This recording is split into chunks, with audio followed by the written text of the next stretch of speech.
Dracula by Bram Stoker. Chapter 14. Mina Harker's Journal continued. I can tell you, I think, Dr. Van Helsing, all about it. Ah, then you have a good memory for facts, for details. It is not always so with young ladies. No, Doctor, but I wrote it all down at the time. I can show it to you if you like. Oh, Madame Mina, I will be grateful that you do me so much favour. I could not resist the temptation of mystifying him a bit. I suppose it is some of the taste of the original apple that remains still in our mouths. So I handed him the shorthand diary. He took it with grateful bow and said, "May I read it?" "If you wish," I answered as demurely as I could. He opened it, and for the instant his face fell. Then he stood up and bowed. "Oh, you so clever woman," he said. "I long knew that Mr. Jonathan was a man of much thankfulness, but see, his wife have all the good things.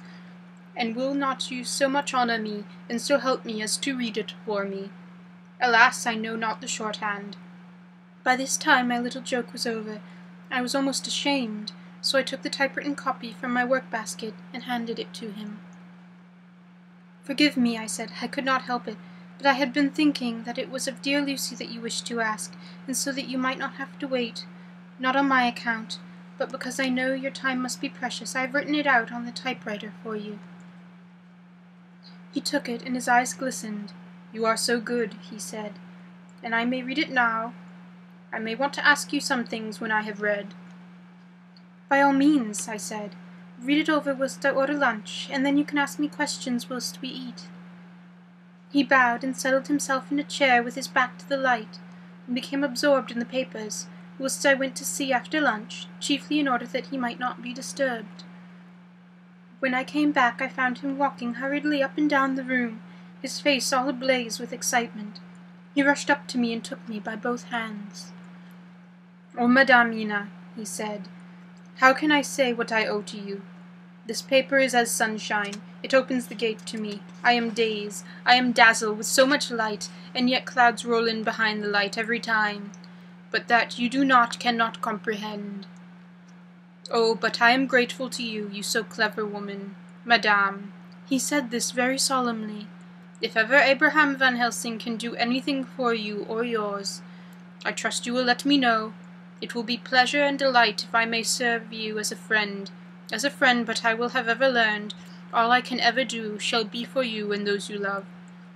There are darknesses in life and there are lights. You are one of the lights.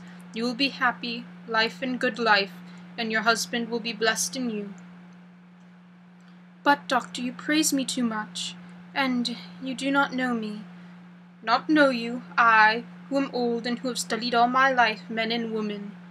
I, who have made my specialty the brain, and all that belong to him, and all that follow from him. And I have read your diary that you have so goodly written for me, and which breathes out truth in every line. I, who have read your so sweet letter to poor Lucy of your marriage and your trust. Not know you, oh, Madame Mina, good women tell all their lives, and by day, and by hour, and by minute, such things that angels can read, and we men who wish to know have us in something of an angel's eye. Your husband is of noble nature, and you are noble too, for you trust, and trust cannot be where there is a mean nature. And your husband, tell me of him. Is he quite well? Is all that fever gone? Is he strong and hearty? I saw here an opening to ask him about Jonathan. So I said, "He has almost recovered, but he has been greatly upset by Mr. Hawkins's death." He interrupted. "Yes, I know. I have read your last 2 letters. I went on. "I suppose this upset him, for when we were in town on Thursday last, he had a sort of shock." "A shock after brain fever so soon? That was not good. What kind of shock was it?"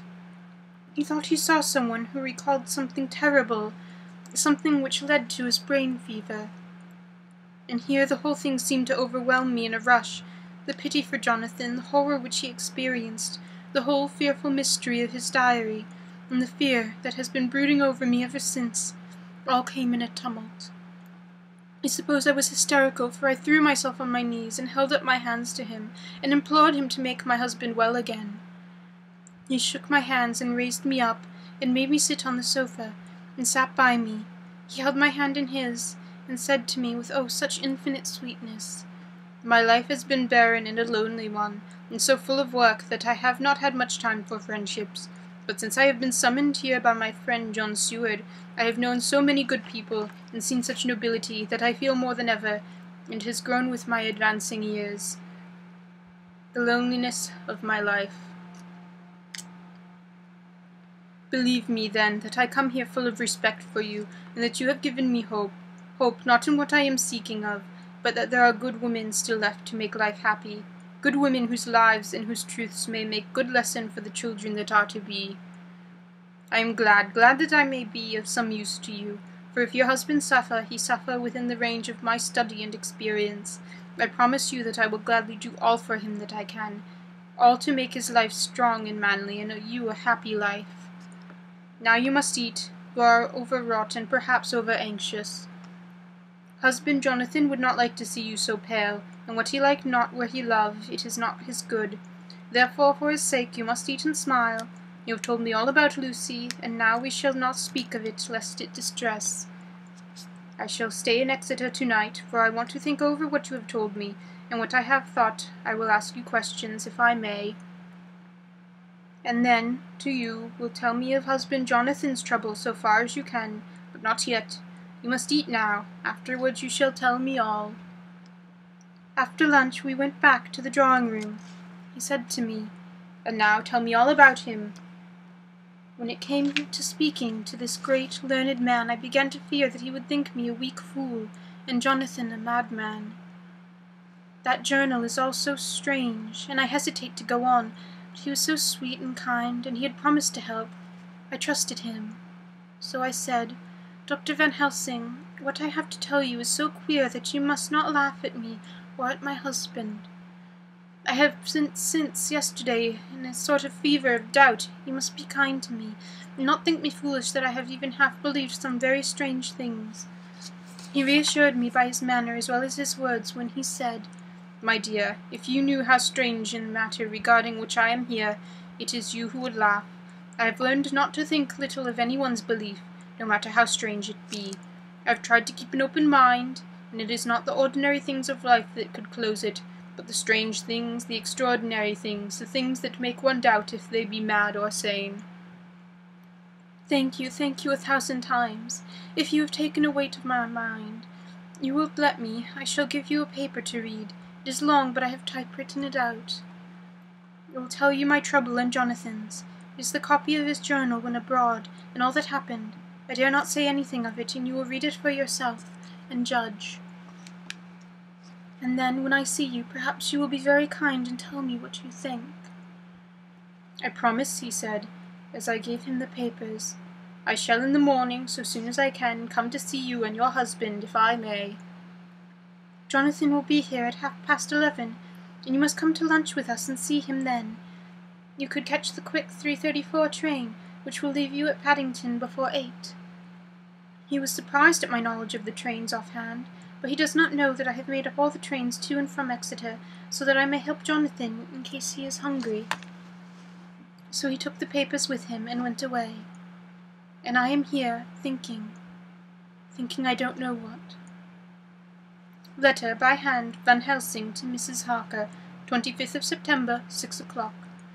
Dear Madam Mina, I have read your husband's so wonderful diary. You may sleep without doubt, strange and terrible as it is true. I will pledge my life on it. It may be worse for others, but for him and you there is no dread. He is a noble fellow, and let me tell you from experience of men, that one who would do as he did in going down that wall, into that room, aye, and going a second time, is not one to be injured in permanence by a shock. His brain and his heart are all right, this I swear, before I have even seen him, so be at rest. I shall have much to ask him of other things. I am blessed that to-day I come to see you, for I have learned all at once, so much and again. I am dazzled more than ever, and I must think. Yours most faithful, Van Helsing.